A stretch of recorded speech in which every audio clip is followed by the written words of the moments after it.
ka-taste buds, ngayong araw na to ay magluluto tayo ng pork sisig. At syempre, yung gagamitin nating sahog ay yung maskara ng baboy. At syempre, gagamitin tayo dito ng siling green tsaka siling labuyo. At gagamitin pala tayo ng konting atay. Ito yung konting atay natin. At syempre, kulinang sarap, 2 itlog, at tapos, yung toyo tsaka vinegar. Ang gagamit tayo ng paminta at tsaka kalamansi. Kaya na lang simula na tayo magluto. Ito, maglalagay muna tayo ng mantika. Used oil pala yung ginamit ko. Pinagprituhan din ng manok kahapon. Okay na yan. Ito, isalang natin yung baboy. At syempre, takpan natin yung karambol. Yan muna natin yung maprito. Igala na natin naman. Ayan, so ito guys, so tinan nyo. Ayan, ako yung nagpiprito ngayon kasi takot ko sa mantika. So, ganito yung prito. Ayan, angas. So, lulutuin pa natin yan. Ayan o, astig. Palulutungin natin yan bago natin i-chop. So, ito kapag ganito na, ayan, hanguin muna natin, lagay muna natin dito sa lalagyanan. Isasalang ko pa kasi yung isa. Ayan, so bali, ang halaga nga pa nito, 150, mantakin nyo napakadami na. Maskara ng baboy, kumbaga muka ng baboy. Ayan. So, mamaya sasalang ko ulit ito, parang ginagawa natin double fry para mas lalo lumutong yung balat.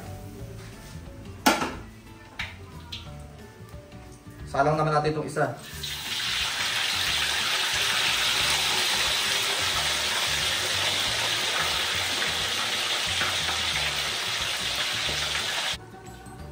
Ito, ilalagay din natin yung atay ng manok.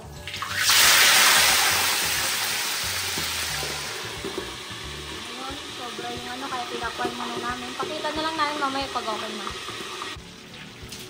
Ito po yung atay, tignan nyo po. At syempre, hahanguin na natin yan. Kasi importante lang naman dito is magayat siya.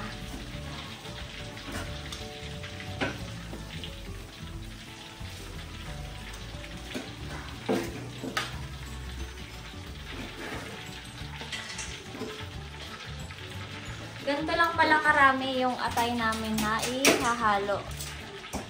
Papakita na lang namin pag lulutuin na. Ito mga ka-taste buds, so na-i-prepare na namin yung mga ingredients. So ito yung pinirito namin kanina. Ito yung maskara ng baka. Pinirito namin at hiniwa namin ng ganitong kalalaki. Pero syempre, nasa sa inyo na rin yung kung mas lalo nyo pang liliitan. Pero ito okay na to para sa amin. So yan, syempre meron tayo ditong siling labuyo at saka yung siling green na chop na rin namin. Ito, grabe, ang ganda. Kung gusto nyo mas maanghang, damihan nyo pa. Syempre, ito naman yung ating sibuyas bawang.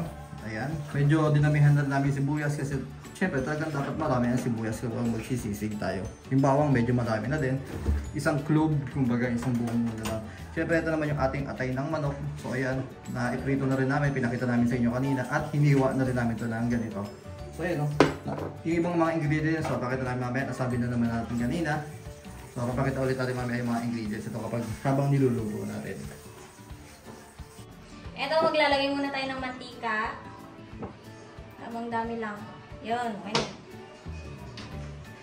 Ito, salang natin yung bawang.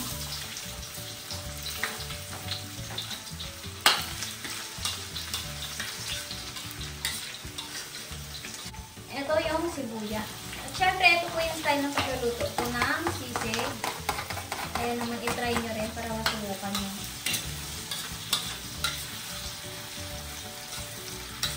Ito, ilalagay na rin natin yung ating ginayat-gayat na kanina na maskara.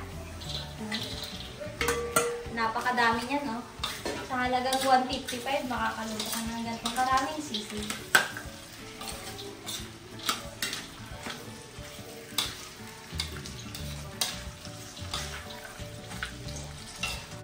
Ito, maglalagay na tayo paminta. Paminta. Kayo bahala kung gaano karaming paminta gusto nyo. Yan, saka na yan.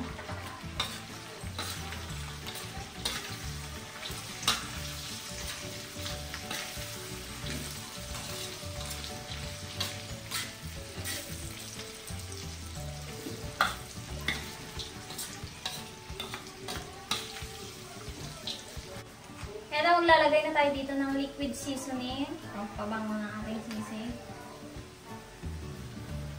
Yan, tamang-dami lang. Siyempre, maglalagay din tayo dito ng toyo. Ayan. Tapos lang. Ang bango.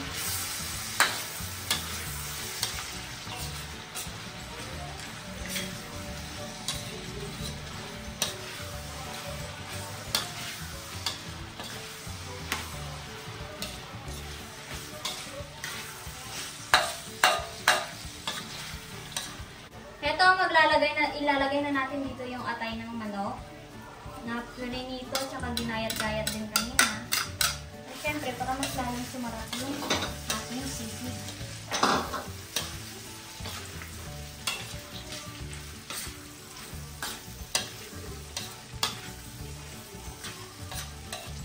Ito yung napakaganda ng mukha.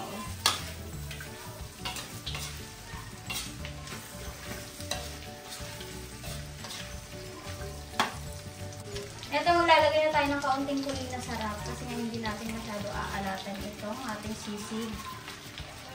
Ayan. Saktuhin nyo lang po, depende sa panlasa nyo. Kung gusto nyo po magdagdag ng toyo o paminta, kayo matulangan. No?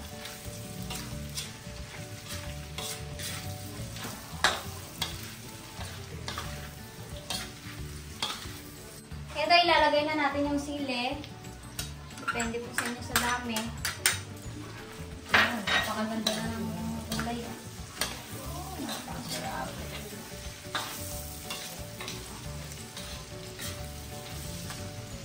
Siyempre, maya-maya lang ilalagay na natin yung dalawang itlog.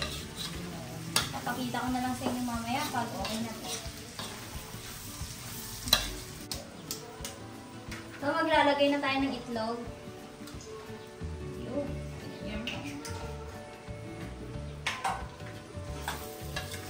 Siyempre, pag naglagay kayo ng itlog, huwag niyo po kalimutan na ihalo-halo. Ayan, gano'n kaganda yung sisig na yun.